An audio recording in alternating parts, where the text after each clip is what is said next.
Assalamualaikum warahmatullahi wabarakatuh. Perkenalkan, nama saya Nathaniela Azara Purnomo dari kelas 97 nomor absen 27. Pada kesempatan kali ini, saya akan mempresentasikan tugas saya yang bertemakan PMR.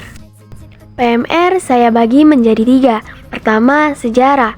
Sejarah saya bagi menjadi 2, internasional dan nasional. Kedua, pertolongan pertama. Pertolongan pertama saya bagi menjadi 3. Pertama, pada saat kecelakaan, pada keadaan darurat, dan pada luka ringan. Ketiga, perlengkapan. Saya bagi menjadi 2, yaitu alat perlindungan diri dan peralatan pertolongan pertama. Sejarah internasional Palang Merah Remaja. Lahirnya Palang Merah Remaja di dunia berawal dari Perang Dunia I 1914 sampai 1918 yang tercatat sebagai salah satu pertempuran terbesar dalam sejarah. Saat itu, Austria yang tengah berperang melawan Prancis mengalami kekurangan tenaga Palang Merah. Alhasil, pemerintah Austria terpaksa mengerahkan anak sekolah untuk membantu negaranya. Mereka tidak diterjunkan ke medan perang, tetapi membantu mengumpulkan pakaian bekas dan koran-koran bekas. Anak-anak tersebut dihimpun dalam suatu organisasi bernama Palang Merah Pemuda, yang merupakan cikal bakal Palang Merah Remaja.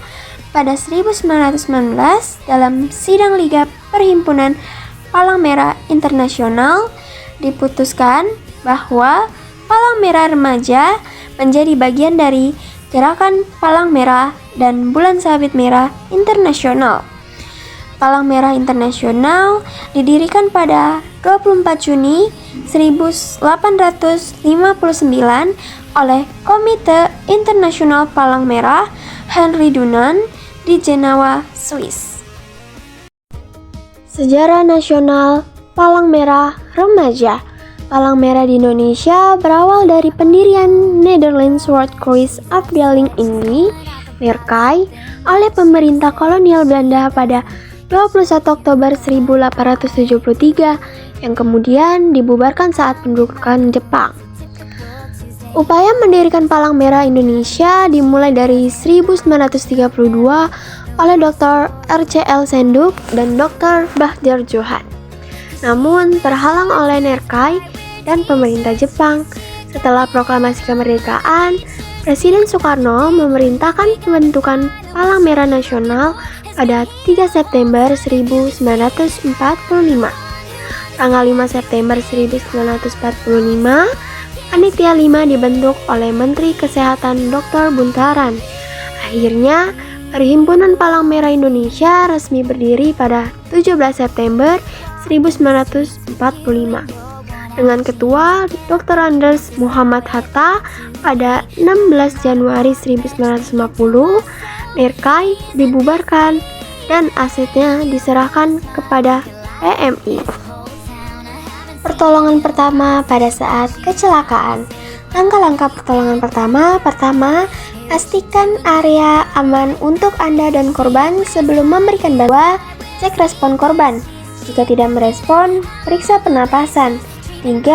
Segera hubungi nomor darurat 112 atau 118 dan laporkan situasi. 4. Berikan bantuan sementara seperti CPR, resusitasi jantung paru, jika korban tidak bernafas. Hentikan pendarahan dengan kain bersih. Stabilkan patah tulang tanpa memindahkan korban. Atasi shock dengan memposisikan kaki korban lebih tinggi. 5. Jangan memindahkan korban kecuali ada bahaya. Jangan memberi makanan atau minuman pada korban tidak sadar. Dan jangan melepas benda tajam yang tertancap di tubuh korban. 6. Tenangkan korban dan yakinkan bahwa bantuan sedang datang. Berikut ini penjelasan lebih lanjut mengenai pertolongan pertama pada saat kecelakaan.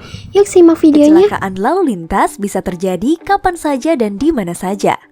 Tapi seringkali kita malah kebingungan pas mau nolongin korban kecelakaan lalu lintas.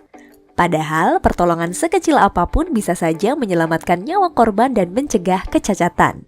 Apa ya yang sebaiknya dilakukan kalau melihat korban kecelakaan lalu lintas? Kalau nggak sengaja lihat kecelakaan lalu lintas, yang pertama dilakukan adalah segera panggil bantuan, hubungi 119. Sebelum menolong, pastikan diri aman. Perhatikan kondisi sekitar kejadian seperti resiko tertabrak dan resiko kendaraan meledak. Jangan sampai niatnya nolong malah diri sendiri yang celaka. Minta bantuan orang sekitar untuk mengamankan lokasi kejadian. Matikan semua mesin kendaraan bermotor yang terlibat dalam kecelakaan. Dahulukan menolong korban yang masih hidup. Cara memastikan korban masih hidup atau tidak, dekatkan telinga ke hidung korban untuk mendengar hembusan nafas, atau perhatikan pergerakan naik turunnya dada korban untuk memastikan korban bernafas atau tidak. Kalau korban masih bernafas, cek respon korban sadar atau tidak. Kalau korban masih sadar dan mengeluh sesak, lepaskan benda-benda yang mungkin bisa menyebabkan sesak seperti helm, jaket, dan longgarkan ikat pinggang. Ingat juga, jangan memberikan minum pada korban ketika sesak nafas. Kalau ngelihat korban ada perdarahan, tekan sumber perdarahan balut dengan kain bersih atau baju. Posisikan daerah yang mengalami perdarahan lebih tinggi daripada jantung. Kalau memungkinkan, bisa pindahkan korban ke lokasi yang lebih aman. Tapi, jangan sampai memperparah kondisi korban. Kalau korban gak sadar, pengangkatan korban harus dilakukan minimal 3 orang penolong untuk mencegah cedera. Jangan memindahkan korban seperti menenteng atau menjinjing. Hindari posisi korban menggantung terutama bagian leher atau kepala. Kalau curiga korban mengalami cedera kepala atau leher, jangan sembarangan memindahkan korban atau melepaskan helm korban. Setelah melakukan pertolongan pertama, tinggal tunggu sampai bantuan medis datang. Pertolongan pertama pada keadaan darurat. Langkah pertolongan pertama, pendarahan. Tekan luka dengan kain bersih untuk hentikan pendarahan. Angkat bagian tubuh yang terluka jika memungkinkan. Hubungi medis. 2. Kejang. Jaga jarak.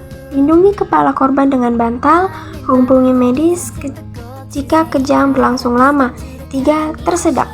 Lakukan Heimlich maneuver pada orang dewasa. Tepuk punggung bayi jika di bawah 1 tahun. Terakhir, pertolongan pertama pada luka ringan. Langkah-langkah pertolongan pertama: 1. Cuci tangan dengan sabun. 2. Hentikan pendarahan dengan menekan luka menggunakan kain bersih. 3. Bersihkan luka dengan air dan sabun. 4. Oleskan salep antiseptik. 5. Tutup luka dengan perban steril. 6. Ganti perban secara teratur dan periksa luka untuk tanda infeksi.